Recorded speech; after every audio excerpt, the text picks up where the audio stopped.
नमस्कार दोस्तों, एक बार फिर से स्वागत है आपका दृष्टि आईएएस के news on map world program में। मैं हूं केवल आपके सामने और आज हम बात करने वाले हैं बीते एक सप्ताह में दुनिया भर में चर्चा में रही प्रमुख जगहों के बारे में मानचित्र पर आधारित प्रश्नों के माध्यम से। मानचित्र पर आधारित ये प्रश्न आपके लिए इसलिए महत्वपूर्ण है क्योंकि आजकल हम सिविल सर्विस परीक्षाओं को अगर देखें, चाहे वह यूपीएससी हो चाहे वह स्टेट पीसीएस हो, हर जगह इनकी संख्या ठीक ठाक मात्रा में या कह सकते हैं ठीक ठाक अनुपात में है। तो आप एक एक सवाल के लिए अपने आप को तैयार रखें। इसके लिए जरूरी है कि यह प्रोग्राम आप लगातार फॉलो करते रहें।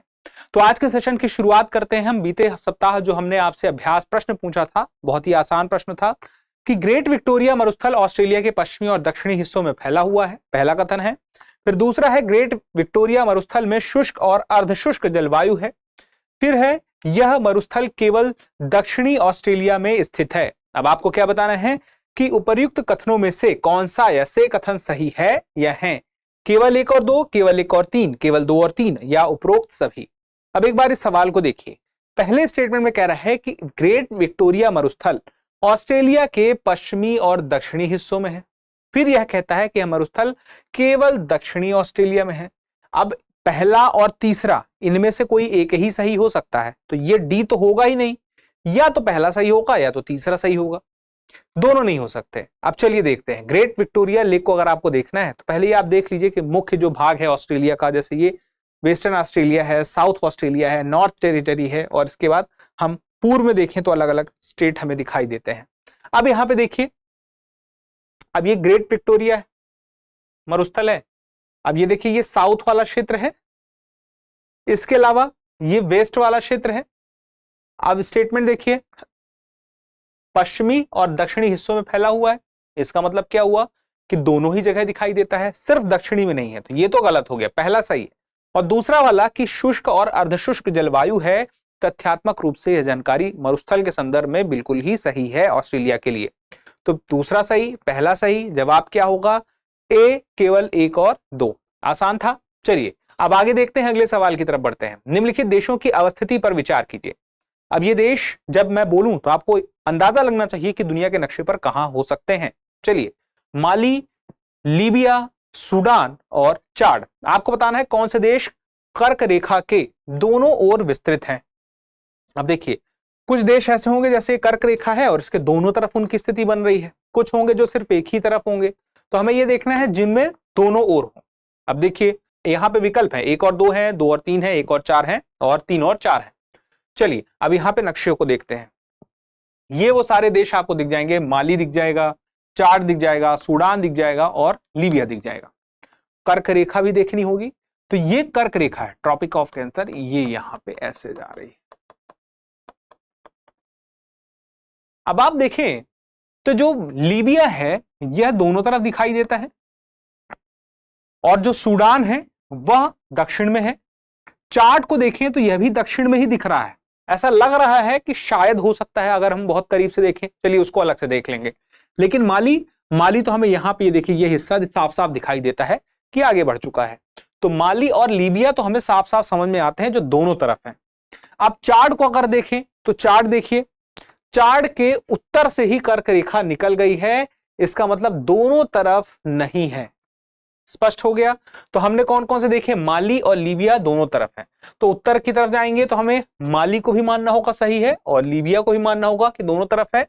तो एक और दो कहां पे हैं? ए में है। ए में उत्तर हो गया एक और दो। अब देखिए, अभ्यास प्रश्न में जब हम आए थे तो यहां पर भी हमने देखा था कि तीसरा वाला जो है गलत है, पहला सही है, दूसरा सही है, तो यहां पे एक और दो था। दूसरे वाले में आए तो यहां पे भी देखे एक और दो है। अब चलिए देखिए क्या तीसरे वाले में कौन सा सही होता है। उसके पहले एक जरूरी जानकारी, दृष्टि आईएएस मुखर्जी नगर की क्लासेस अब होंगी नोएडा में, और जितनी भी क्लासेस होती थी सब नोएडा में होंगी। जो मुखर्जी नगर की दृष्टि आईएएस की क्लासेस थी, यानी कि यूपीएससी का हब अब मुखर्जी नगर नहीं नोएडा होगा, क्योंकि दृष्टि आईएएस मुखर्जी नगर अब कहां पे होगा, यानी कि उसकी क्लासेस कहां होंगी? नोएडा सेक्टर 15 मेट्रो स्टेशन के पास में होंगी। तो अब यूपीएससी की तैयारी के लिए मुखर्जी नगर नहीं, कहां चलना होगा? चलना होगा नोएडा सेक्टर 15 में। अब ये देख लीजिए, उसका पूरा पता अगर जानना है तो C 171/2 block A sector 15 Noida UP. साफ साफ स्पष्ट है। आप थोड़ी दूरी पे जाएंगे तो आपको ये बिल्डिंग दिख भी जाएगी। अब चलिए आगे बढ़ते हैं। सवाल को देखते हैं। निम्नलिखित कथनों पर विचार कीजिए। पहला कथन है एंडीज पर्वतमाला ब्राजील और पेरू के बीच प्राकृतिक विभाजक है। दूसरा देखिए, ब्राजील के क्षेत्र से निकलकर कुछ नदियों के पेरू होते हुए प्रशांत महासागर में मिल जाती हैं। फिर ब्राजील एकमात्र देश है जिससे विषुवत रेखा और मकर रेखा दोनों गुजरती है। विषुवत रेखा मतलब भूमध्य रेखा। अब यहां पे देखिए, पहले स्टेटमेंट से देखते हैं, दूसरे देखते हैं, तीसरे देखते हैं, फिर देखिए सवाल पे ध्यान दीजिएगा, जल्दबाजी मत करिएगा। कौन सा ऐसे कथन सही नहीं है? तो यहां पे क्या पूछ रहा है, कौन सा गलत है, हमें गलत कौन है ये बताना है। देखिए, एंडीज पर्वतमाला ब्राजील पेरू के बीच प्राकृतिक विभाजक है। अब ये देखिए, ये पेरू, ये ब्राजील, यहां पर्वतमाला बीच में होनी चाहिए, लेकिन पर्वतमाला को आप देखें ये तो पेरू में है, पश्चिम की तरफ है, किनारे की तरफ है। तो इसका मतलब क्या हुआ, बीच में अगर होती तभी तो विभाजक होती पेरू ब्राजील के बीच में। इसी वजह से पहला स्टेटमेंट गलत है। दूसरा देखिए, ब्राजील के क्षेत्र से निकलकर कुछ नदियां पेरू होते हुए प्रशांत महासागर में मिल जाती हैं। देखिए, अब यहां पे एंडीज पर्वतमाला है, तो नदियां पेरू होते हुए प्रशांत महासागर में कैसे जाएंगी? ये हो सकता है कि पेरू से जो नदियां निकल रही हैं वो बल्कि ब्राजील से होते हुए नॉर्थ अटलांटिक ओशन में जा सकती हैं। देखिए, सारी नदियां कहां जा रही हैं, नॉर्थ अटलांटिक ओशन में जा रही हैं, उल्टा जबकि वो कह रहा है स्टेटमेंट। तो इसी वजह से स्टेटमेंट हो गया दूसरा वाला भी गलत। अब तीसरा वाला देखिए, ब्राजील एकमात्र देश है जिससे विषुवत रेखा और मकर रेखा दोनों गुजरती है। अब देखिए, क्या सच में ऐसा है? ये है पूरा का पूरा येलो कलर में, आप ब्राजील देखते हैं, ये है इक्वेटर, यहां पे देखें तो ये है इक्वेटर, और उसके बाद ये है मकर रेखा, दोनों ही इससे गुजर रही हैं ब्राजील से। तो ये स्टेटमेंट सही है, लेकिन स्टेटमेंट ये सही है इसका मतलब नहीं कि जवाब हमारा ये 3 हो जाएगा। 3 नहीं होगा, ये नहीं होगा। जवाब क्या होगा? जवाब होगा गलत कौन सा वो बताना है। तो 1 और 2 गलत है, उत्तर हो गया इसमें बी। ठीक है, चलिए आगे बढ़ते हैं। निम्नलिखित कथनों पर विचार कीजिए। यह 3 देश रूस और चीन दोनों के साथ सीमा साझा करते हैं। रूस और चीन एक अविच्छिन्न सीमा साझा करते हैं। चीन 5 में से 3 मध्य एशियाई देशों के साथ सीमा साझा करता है। आपको बताना है कौन सा इसमें से कथन सही है या कौन से सही है। अब यहां पे देखिए, केवल 3 देश रूस और चीन दोनों के साथ सीमा साझा करते हैं। क्या ये बात सही है? देखिए, चलिए हम पहले स्टेटमेंट नहीं, हम दूसरे शुरू करते हैं। दूसरा देखिए, रूस और चीन एक अविच्छिन्न सीमा साझा करते हैं, मतलब कि रूस और चीन के बीच में कोई देश नहीं आना चाहिए। लेकिन हम देखें तो ये मंगोलिया है, इधर चीन है, इधर रूस है और बीच में मंगोलिया है, मंगोलिया आ जाता है।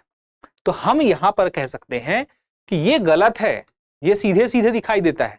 दूसरे वाले को अगर हम गलत कर दें तो ए गलत, सी गलत और सभी सही नहीं हो सकते तो डी भी गलत। तो उत्तर तो हमें मिल गया है बी, 1 और 3 सही होंगे। तो उत्तर हमें मिल चुका है। अगर हम देखा जाए तो हमने एलिमिनेट कर लिया है, लेकिन अभी भी हम देखते हैं कि बाकी तथ्य क्या है। अभ्यास में हम यही तो फायदा है कि सब समझ सकते हैं। केवल 3 देश रूस और चीन दोनों के साथ सीमा साझा करते हैं। देखिए, मंगोलिया करता ही है, फिर उसके बाद कजाकिस्तान भी है जो रूस और चीन दोनों के साथ सीमा साझा कर रहा है, दोनों के साथ जो करने वाले हैं। तीसरा कौन सा है? तीसरा देखिए यहां पे है नॉर्थ कोरिया। नॉर्थ कोरिया यहां पे चीन के साथ भी करता है, और सॉरी यहां चीन के साथ करता है और यहां रूस के साथ, दोनों के साथ मतलब कर रहा है। तो कजाकिस्तान, मंगोलिया, नॉर्थ कोरिया, ये 3 देश हैं जो दोनों के साथ सीमा साझा करते हैं, तो ये सही है। फिर उसके बाद चीन 5 में से 3 मध्य एशियाई देशों के साथ सीमा साझा करता है। अब मध्य एशियाई देशों में से 5 में से 3 के साथ चीन कर रहा है कि नहीं कर रहा है ये देख लें। पर मध्य एशियाई देश कौन से हैं? कजाकिस्तान है और किर्गिस्तान है, ताजिकिस्तान है, उसके अलावा उज्बेकिस्तान है और तुर्कमेनिस्तान है। अब आप देखिए, कजाकिस्तान तो साफ साफ दिख रहा है, ये किर्गिस्तान है, ये भी कर रहा है, और तुर्कमेनिस्तान भी कर रहा है, ताजिकिस्तान भी कर रहा है, सॉरी ताजिकिस्तान भी कर रहा है। लेकिन आप देखें यहां पे, तो यहां पे तुर्कमेनिस्तान और उज्बेकिस्तान ये 2 देश नहीं कर रहे हैं। तो 3 तो कर ही रहे हैं और 3 ही हमें निकालना था, तो हमें जवाब मिल चुका है, ये सही है। ठीक है, तो उपर्युक्त में से कौन से कथन सही है? तो 1 और 3 सही हम पहले ही आ चुके थे, लेकिन हमने देख भी लिया है तथ्यात्मक रूप से सच में सही है भी। ये सवाल देखिए, निम्नलिखित कथनों पर विचार करना है एक एक करके। फिनलैंड आर्कटिक महासागर के साथ तटरेखा साझा करता है। और दूसरा है कि बोथनिया की खाड़ी फिनलैंड के पूर्व में जबकि स्वीडन के पश्चिम में स्थित है। अब एक एक करके देखते हैं, इसमें से समझ में आएगा कितने कथन सही हैं। पहला देखिए, फिनलैंड आर्कटिक महासागर के तटरेखा के साथ साझा करता है कि नहीं। अब आप देखिए, आपको फिनलैंड को देखना है, ये फिनलैंड है। फिनलैंड के उत्तर में आप देखेंगे तो ये आर्कटिक ओशियन है। अब फिनलैंड का विस्तार हम देखें तो यहां पे रुक जाता है, यहाँ पे ये जो ग्रीन कलर से आप देख रहे हैं ये नॉर्वे है और इसका विस्तार यहाँ पे है, यानी कि फिनलैंड के उत्तर में नॉर्वे है और नॉर्वे के फिर नॉर्वे जो लगा है आर्कटिक ओशियन से लगा है, इसी वजह से यह स्टेटमेंट हो गया गलत। फिनलैंड आर्कटिक महासागर के साथ तट रेखा साझा नहीं करता है। फिर बोथनिया की खाड़ी फिनलैंड के पूर्व में जबकि स्वीडन के पश्चिम में स्थित है, क्या ये बात सच है? अब आइए देखिए, ये है गल्फ ऑफ बोथनिया, एक बार मिटा देता हूं, ये देखिए गल्फ ऑफ बोथनिया है। अब सवाल देखिए, फिनलैंड के पूर्व में और स्वीडन के पश्चिम में, आप देखिए ये जब दरअसल स्वीडन के पूर्व में है और फिनलैंड के पश्चिम में है, ये स्वीडन है और इसके पूर्व में है ये बोथनिया की खाड़ी और फिनलैंड के पश्चिम में है। अब आप देखिए उल्टा बोल रहा है, यहां स्वीडन के पश्चिम बोल रहा है जबकि ये स्वीडन के पूर्व में है और फिनलैंड के देखिए यहां पे लिखा है पूर्व जबकि ये फिनलैंड के पश्चिम में है, स्टेटमेंट उल्टा लिखा है। तो ऐसे में ये स्टेटमेंट भी गलत हो गया, दोनों ही गलत हैं, तो उत्तर क्या होगा? डी, ना तो एक और ना ही दो। आगे बढ़े, चलिए, निम्नलिखित में से कौन से देश हिंद महासागर के साथ तट साझा करते हैं? यह सवाल बड़ा इंटरेस्टिंग है, हिंद महासागर का विस्तार हमें ध्यान में आना चाहिए। Somalia, Kenya, Tanzania, Namibia, Mozambique. सही कूट का चयन कीजिए, 1 2 3 4, 1 2 3 4 5, सॉरी 1 3 4 5 और 1 2 3 5 और 1 2 3 4 5। ये पांचों देशों में से कौन सा देश है जो हिंद महासागर से नहीं लगता है, कौन से लगते हैं, दोनों समझना जरूरी है। अब देखिए ये सारे देश हैं किस महाद्वीप के? अफ्रीका के हैं। अब एक एक करके समझिए बात को। ये है सोमालिया, ये है केन्या, ये सोमालिया का ये जो तट रेखा है ये इंडियन ओशन से लग रहा है, केन्या का इंडियन ओशन से लग रहा है, ये तंजानिया है, ये इंडियन ओशन से ये लग रही है। तो सोमालिया, केन्या, तंजानिया, ये देखिए मोजाम्बिक, ये सब मिल रही है। नामीबिया नहीं मिल रही है। नामीबिया किसके साथ लगी है? साउथ अटलांटिक ओशन के साथ लगा हुआ है। तो ऐसे में हम देखें नामीबिया को हमें हटाना पड़ेगा, इसको हटा दीजिए, लेकिन बाकी सारे तो हमें मिल ही गए थे। तो 1 2 3 और 5 कहां पे है? उत्तर हो गया सी, जवाब आपको मिल चुका है।